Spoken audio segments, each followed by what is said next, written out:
മാർക്കറ്റിൽ എപ്പോഴും ആളുകൾ ശ്രദ്ധിക്കുന്ന ഒന്നാണ് അന്ന് ഏറ്റവും കൂടുതൽ വിലയിടിഞ്ഞ അല്ലെങ്കിൽ ടോപ്പ് ലൂസേഴ്സ് ആയിട്ടുള്ള സ്റ്റോക്കുകൾ. എന്നാൽ ഒരു പ്രൊഫഷണൽ ഇൻവെസ്റ്ററെ സംബന്ധിച്ച് ഇത്തരം കനത്ത സെല്ലിംഗ് പ്രഷറുകളെ രണ്ട് രീതിയിലാണ് ഇന്റർപ്രറ്റ് ചെയ്യുക. ഒന്നുകിൽ ആ കമ്പനിയിൽ എന്തെങ്കിലും വലിയ പ്രശ്നങ്ങൾ സംഭവിച്ചിട്ടുണ്ടെങ്കിൽ നിലവിലുള്ള പൊസിഷനുകളിൽ നിന്ന് എക്സിറ്റ് ആകാനുള്ള സൂചനയാണ്. അല്ലെങ്കിൽ ദീർഘകാലത്തേക്ക് ഒരു മികച്ച ക്വാളിറ്റി ഓഹരി കുറഞ്ഞ വിലയിൽ സ്വന്തമാക്കാനുള്ള വലിയൊരു അവസരവുമാകാം. അപ്പൊ നമ്മൾ ഇന്ന് പരിശോധിക്കുന്നത് വിപണിയിൽ വലിയ രീതിയിൽ ഇടിവ് നേരിട്ട മുത്തൂറ്റ് ഫിനാൻസിനെ കുറിച്ചാണ്. ഓഹരിയെ വാച്ച് ലിസ്റ്റിൽ ഉൾപ്പെടുത്തി ട്രാക്ക് ചെയ്യേണ്ടതുണ്ടോ, ഇനി ഭാവിയിൽ എത്രത്തോളം ഗ്രോത്ത് പൊട്ടൻഷ്യൽ ഉണ്ടെന്ന് നോക്കാം. ആദ്യം ബിസിനസ് എങ്ങനെയാണ് പോയതെന്ന് നോക്കാം. PPTയിൽ അവർ നൽകിയ ഡാറ്റയാണ് ഇതിനായിട്ട് വിലയിരുത്തുന്നത്. അതിൽ പറയുന്നത് മുത്തൂറ്റ് ഫിനാൻസ് അവരുടെ ഒന്നാം പാദത്തിൽ മികച്ച സാമ്പത്തിക വളർച്ച തന്നെയാണ് രേഖപ്പെടുത്തിയിരിക്കുന്നത് എന്നാണ്. കമ്പനിയുടെ മൊത്തത്തിലുള്ള കൺസോളിഡേറ്റഡ് ലോൺ AUM 43% വാർഷിക വളർച്ചയോടെ 1,91,532 കോടി രൂപയായിട്ട് ഉയർന്നിട്ടുണ്ട്. ലാഭത്തിന്റെ കാര്യത്തിലും വലിയ കുതിച്ചുചാട്ടമാണ് ഉണ്ടായിരിക്കുന്നത്. കൺസോളിഡേറ്റഡ് പാറ്റ് 43% വർദ്ധിച്ച് 2,825 കോടി രൂപയിലെത്തി. അതേസമയം സ്റ്റാൻഡ് ലോൺ ലാഭം 25% ഉയർന്ന് 2,550 കോടി രൂപയുമായിട്ടുണ്ട്. ഇനി ഗോൾഡ് ലോൺ വിപണിയിൽ അവരുടെ ആധിപത്യം തുടരുന്ന company consolidated gold loan asset under മാനേജ്മെന്റിൽ 48% വർധനവോടെ 1,75,527 കോടി രൂപയാണ് നേടിയിരിക്കുന്നത്. കൂടാതെ പുതിയ ഉപഭോക്താക്കൾക്കായി മാത്രം 8,937 കോടി രൂപയുടെ സ്വർണ്ണ പണയ വായ്പകൾ വിതരണം ചെയ്തിട്ടുണ്ട്. ഇന്ന് ഇന്ത്യയിലെ ഏറ്റവും വലിയ ഗോൾഡ് ലോൺ NBFC ആയിട്ടുള്ള മുത്തൂറ്റ് ഫിനാൻസ് രാജ്യത്തെ 29 സംസ്ഥാനങ്ങളിലും കേന്ദ്രഭരണ പ്രദേശങ്ങളുമായിട്ട് വ്യാപിച്ചു കിടക്കുന്നുണ്ട്. കമ്പനിക്ക് 5,029 ശാഖകളും 31,617 ജീവനക്കാരുമുണ്ട്. അനുബന്ധ സ്ഥാപനങ്ങൾ ഉൾപ്പെടെയുള്ള ആകെ കൺസോളിഡേറ്റഡ് ബ്രാഞ്ച് ശൃംഖല 7,654 ആയിട്ടും വർദ്ധിച്ചിട്ടുണ്ട്. 38,973 കോടി രൂപയുടെ നെറ്റ് വർത്ത് ഉള്ള കമ്പനിയുടെ ക്യാപിറ്റൽ അഡക്വസി റേഷ്യോ 20.3%. നിലവിൽ 6.58 ദശലക്ഷം സജീവ ഉപഭോക്താക്കളാണ് മുത്തൂറ്റിനുള്ളത്. പ്രതിദിനം 2 ലക്ഷത്തിലധികം ആളുകൾ ഇവരുടെ സേവനങ്ങൾ ഉപയോഗിക്കുന്നുണ്ട്. ബിസിനസ്സിൽ എഫിഷ്യൻസി നിലനിർത്താൻ കമ്പനിക്ക് സാധിക്കുന്നുണ്ടോ എന്ന് നോക്കാം. കമ്പനിയുടെ പലിശ വരുമാനം വർദ്ധിച്ച് വരുമാനത്തിലും പ്രവർത്തനക്ഷമതയിലും മികച്ച സ്ഥിരത പുലർത്തുന്നുണ്ട്. അനുബന്ധ സ്ഥാപനങ്ങളും തങ്ങളുടെ സംഭാവനകൾ കൃത്യമായി നൽകിയിട്ടുണ്ട്. അഫോർഡബിൾ ഹൗസിംഗ് ഫിനാൻസ് രംഗത്തുള്ള മുത്തൂറ്റ് ഹോം ഫിൻ 34,962 മില്യൺ രൂപയുടെ ലോൺ അസറ്റ് അണ്ടർ മാനേജ്മെന്റും 42 മില്യൺ രൂപയുടെ പാറ്റും കൈവരിച്ചിട്ടുണ്ട്.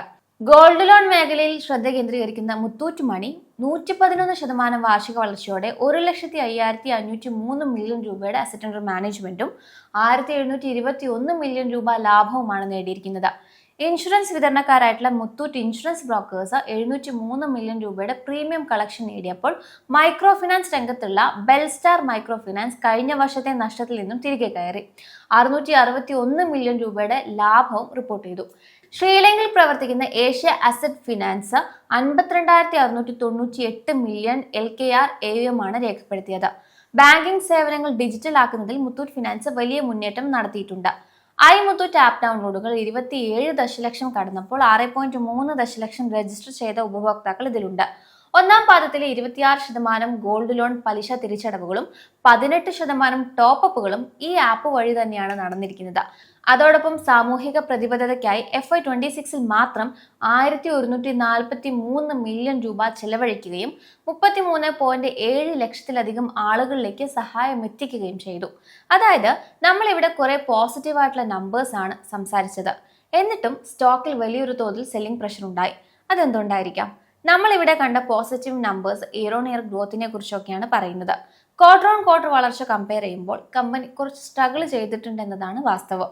മുത്തൂറ്റ് ഫിനാൻസിന്റെ വരുമാന നിരക്കുകൾ സാധാരണ നിലയിലേക്ക് എത്തിയതും കുറഞ്ഞ പലിശ നിരക്കുകളിലേക്കുള്ള മാറ്റവും വിപണിയിലെ കടുത്ത മത്സരവും കാരണം മാർജിനിൽ കുറവുണ്ടായതായി ബ്രോക്കറേജ് സ്ഥാപനങ്ങൾ ചൂണ്ടിക്കാണിക്കുന്നുണ്ട്. പുതിയ ഉപഭോക്താക്കളുടെ എണ്ണത്തിൽ വർധനവ് ഉണ്ടായെങ്കിലും വിപണിയിലെ മത്സരവും സ്വർണ്ണവിലയിലെ അനിശ്ചിതത്വവും 2027 സാമ്പത്തിക വർഷത്തിൽ കമ്പനിയുടെ EPSനെ ബാധിച്ചേക്കുമെന്ന് ജെഫ്രീസ് വിലയിരുത്തുന്നുണ്ട്. ഇതിന്റെ ഭാഗമായിട്ട് 2027-2028 സാമ്പത്തിക വർഷങ്ങളിലെ മുത്തൂറ്റിന്റെ EPSന്റെ എസ്റ്റിമേഷൻ ജെഫ്രീസ് 7 മുതൽ 8% വരെയാണ് കുറച്ചിരിക്കുന്നത്. നടപ്പ് സാമ്പത്തിക വർഷത്തിലെ EPS സെയിൽസിന്റെ വളർച്ച 5% ആയിരിക്കുമെന്നും അവരിപ്പോൾ എക്സ്പെക്ട് ചെയ്യുന്നുണ്ട്. എന്നാൽ 25% ROE കണക്കാക്കുമ്പോൾ 1 ഇയർ ഫോർവേഡ് ബുക്ക് വാല്യൂവിന്റെ 2.2 ഇരട്ടിയിലുള്ള വാല്യുവേഷൻ ഓഹരിക്ക് മികച്ച പിന്തുണ നൽകുമെന്നും കരുതുന്നുണ്ട്. കഴിഞ്ഞ പാദത്തിൽ മികച്ച gold loan asset under management വളർച്ച കൈവരിച്ചെങ്കിലും മാർജിനുകളിൽ ഉണ്ടായിട്ടുള്ള 300 ബേസിസ് പോയിന്റിന്റെ ഇടിവ് ഇതിന്റെ തിളക്കം കുറച്ചതായിട്ട് ബേൺസ്റ്റീൻ എന്ന ബ്രോക്കറേജ് ചൂണ്ടിക്കാണിക്കുന്നുണ്ട്. ആസ്തികളുടെ ഗുണനിലവാരം സ്ഥിരമായി തുടരുമ്പോഴും മാർജിൻ ഉണ്ടായിട്ടുള്ള ഈ മാറ്റം കമ്പനിയുടെ നിലവിലെ ശക്തമായിട്ടുള്ള വരുമാന വളർച്ചയ്ക്ക് വെല്ലുവിളിയാകുമെന്നും അവർ വ്യക്തമാക്കുന്നുണ്ട്. അതേസമയം മറ്റൊരു പ്രമുഖ ഏജൻസിയായിട്ടുള്ള CLSA മുത്തൂറ്റ് ഫിനാൻസിന് അക്യുമുലേറ്റ് റേറ്റിംഗ് നൽകിയിട്ടുണ്ട്. അവർ ലക്ഷ്യവില 4600 രൂപയിൽ നിന്ന് 4000 രൂപയായിട്ട് കുറയ്ക്കുകയാണ് ചെയ്തിരിക്കുന്നത്. കഴിഞ്ഞ 2 പാദങ്ങളിൽ ഉപഭോക്താക്കളുടെ എണ്ണത്തിൽ കുറവുണ്ടായ ശേഷം ഇപ്പോൾ 2.5% തുടർച്ചയായ വളർച്ച ഉണ്ടായത് ശുഭസൂചനയാണെന്ന് CLSA വ്യക്തമാക്കുന്നുണ്ട്. കേവലം ലാഭത്തിന് മാത്രമല്ല ബിസിനസ് വളർച്ചയ്ക്കും കമ്പനി മുൻഗണന നൽകുന്നുണ്ട് എന്നാണ് ഇത് സൂചിപ്പിക്കുന്നത്. ഏതായാലും സ്റ്റോക്കിൽ 26 അനലിസ്റ്റുകൾ കവറേജ് നൽകിയിട്ടുണ്ടായിരുന്നു. അതിലുള്ള 14 പേർ ഓഹരിക്ക് ബൈ റേറ്റിംഗ് നൽകിയിട്ടുണ്ട്. 7 പേര് ഹോൾഡ് റേറ്റിംഗും 5 പേര് സെൽ റേറ്റിംഗുമാണ് നൽകിയിരിക്കുന്നത്. ഇവിടെ മെജോറിറ്റിയും വാങ്ങാമെന്നോ കയ്യിലുള്ളവർക്ക് ഹോൾഡ് ചെയ്യാമെന്നോ ആണ് പറഞ്ഞിരിക്കുന്നത്. അങ്ങനെയെങ്കിൽ നമുക്ക് ഓഹരിയുടെ ബാക്കി ഡീറ്റെയിൽസ് നോക്കാം. ശരിക്കും വാച്ച് ലിസ്റ്റിൽ ഉൾപ്പെടുത്താൻ വെർത്ത് ആണോ എന്ന് അതിലൂടെ നമുക്ക് മനസ്സിലാക്കാൻ പറ്റും. എപ്പോഴും കമ്പനിയുടെ സ്ട്രെങ്ത് ഒരു ക്വാർട്ടർ വെച്ചോ 2 ക്വാർട്ടർ വെച്ചോ വിലയിരുത്താൻ പറ്റില്ല. കൺസിസ്റ്റന്റ് ആയി എങ്ങനെ നിൽക്കുന്നു എന്നതാണ് നോക്കേണ്ടത്. കമ്പനിയുടെ കഴിഞ്ഞ 10 വർഷത്തെ സാമ്പത്തിക വളർച്ച പരിശോധിച്ചാൽ അതിശയിപ്പിക്കുന്ന കുതിച്ചുചാട്ടം കാണാൻ സാധിക്കുന്നുണ്ട്. 2016 മാർച്ചിൽ 4936 കോടി രൂപയായിരുന്ന കമ്പനിയുടെ ആകെ റവന്യൂ 2021 11,535 കോടി രൂപയായും 2023 11,898 കോടി രൂപയായും തുടർന്ന് 2026 വലിയ മുന്നേറ്റത്തോടെ 31,209 കോടി രൂപയായി മാറിയിട്ടുണ്ട്.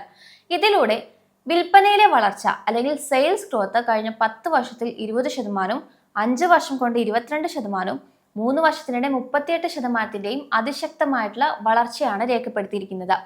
വരുമാനത്തിനോടൊപ്പം തന്നെ നെറ്റ് പ്രോഫിറ്റിലും വലിയ നേട്ടം പ്രതിഫലിച്ചിട്ടുണ്ട്. 2016 818 കോടി രൂപയായിരുന്ന കമ്പനിയുടെ നെറ്റ് പ്രോഫിറ്റ് 2021 3819 കോടി രൂപയായിട്ടും 2023 3670 കോടി രൂപയായും ഇപ്പോൾ 2026 11607 കോടി രൂപയായും കുത്തനെയാണ് വർദ്ധിച്ചത്. അതനുസരിച്ച് കമ്പനിയുടെ ലാഭത്തിലുള്ള വളർച്ച 10 വർഷത്തിനിടെ 29%-ന്റെയും 5 വർഷത്തിനിടെ 23%-ന്റെയും 3 വർഷത്തിനിടെ 43%-ന്റെയും CAGR ഗ്രോത്ത് ആണ് രേഖപ്പെടുത്തിയിരിക്കുന്നത്. ഈ സാമ്പത്തിക മികവ് ഓഹരി വിപണിയിലും പ്രതിഫലിച്ചിട്ടുണ്ട്. അതുകൊണ്ട് തന്നെ സ്റ്റോക്ക് പ്രൈസിന്റെ CAGR കഴിഞ്ഞ 10 വർഷത്തിനിടയിൽ 24%, 5 വർഷത്തിൽ 14%, 3 വർഷത്തിൽ 32%-ന്റെ വളർച്ചയുമാണ് നിക്ഷേപകർക്ക് നൽകിയിരിക്കുന്നത്. ചുരുക്കത്തിൽ കഴിഞ്ഞ 3 വർഷത്തിനുള്ളിൽ വിൽപ്പനയിലും ലാഭത്തിലും കമ്പനി കൈവരിച്ച അഭൂതപൂർവമായ കുതിപ്പ് ഈ മികച്ച പ്രകടനത്തിന് കാരണമായിട്ടുണ്ട്. കമ്പനിയുടെ ക്യാപിറ്റൽ എഫിഷ്യൻസി വ്യക്തമാക്കുന്ന റിട്ടേൺ ഓൺ ഇക്വിറ്റി പരിശോധിച്ചാൽ 10 വർഷത്തിൽ ശരാശരി 24%, 5 വർഷത്തിൽ 23%, 3 വർഷത്തിനിടെ 24% എന്ന രീതി മികച്ച രീതിയിൽ തന്നെ നിലനിർത്തിയിട്ടുണ്ട്. ഈ പ്രകടനം ഓഹരി വിപണിയിലും വലിയ മുന്നേറ്റമുണ്ടാക്കി. ചുരുക്കത്തിൽ ബിസിനസ് ലാഭത്തോടൊപ്പം നിക്ഷേപകരുടെ സമ്പത്ത് വർദ്ധിപ്പിക്കുന്നതിലും കമ്പനി മികച്ച സ്ഥിരത പുലർത്തിയിട്ടുണ്ട്. മുത്തൂറ്റ് ഫിനാൻസിന്റെ സാമ്പത്തിക ഭദ്രത മനസ്സിലാക്കാൻ അവരുടെ ബാലൻസ് ഷീറ്റിലെ കഴിഞ്ഞ 10 വർഷത്തെ മാറ്റങ്ങൾ നോക്കിയാൽ മതി. 2015 കമ്പനിയുടെ കയ്യിലുണ്ടായിരുന്ന സ്വന്തം റിസർവ്സ് 4686 കോടി രൂപയായിരുന്നെങ്കിൽ 2026 ആയപ്പോഴേക്കും അത് 8 മടങ്ങിലധികം വർദ്ധിച്ച് 38,729 കോടി രൂപയായിട്ടുണ്ട്. ബിസിനസ് വലിയ രീതിയിൽ വ്യാപിപ്പിക്കുന്നതിനായി കമ്പനി എടുത്ത വായ്പകൾ 2015 19,621 കോടി രൂപയിൽ നിന്ന് 1,51,806 കോടി രൂപയായിട്ടാണ് വളർന്നിരിക്കുന്നത്. ഇത്തരത്തിൽ സമാഹരിച്ച തുകയും സ്വന്തം പണവും ഉപയോഗിച്ച് കമ്പനി വൻതോതിൽ വായ്പകൾ നൽകിയതോടെ അവരുടെ പ്രധാനപ്പെട്ട ആസ്തികൾ 26,700 കോടി രൂപയിൽ നിന്ന് 1,94,472 കോടി എന്ന വലിയ തുകയിലേക്ക് വളർന്നു. കൂടാതെ കെട്ടിടങ്ങളും ഓഫീസുകളും അടങ്ങുന്ന ഫിക്സഡ് അസറ്റ് 269 കോടിയിൽ നിന്ന് 721 കോടി രൂപയായിട്ടും വർദ്ധിച്ചിട്ടുണ്ട്.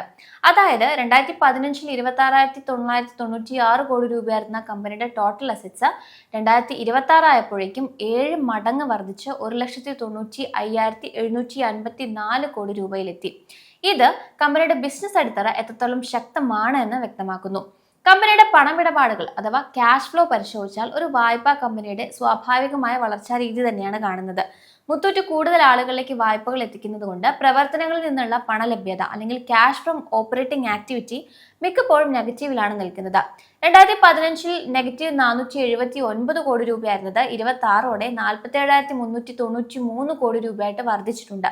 ഒരു വായ്പാ കമ്പനി ജനങ്ങൾക്ക് കൂടുതൽ പണം കടം കൊടുക്കുമ്പോൾ കയ്യിൽ നിന്ന് പണം പുറത്തേക്ക് പോകുന്നത് കൊണ്ട് ഇത് നെഗറ്റീവ് ആകുന്നത് തികച്ചും സ്വാഭാവികമാണ്. ഇനി ക്യാഷ് ഫ്രം ഇൻവെസ്റ്റിംഗ് ആക്ടിവിറ്റി നോക്കിയാൽ 2025 നെഗറ്റീവ് 1375 കോടി രൂപയായിരുന്നെങ്കിൽ 2026 അത് 2458 കോടി രൂപയുടെ നേട്ടത്തിലേക്ക് എത്തി.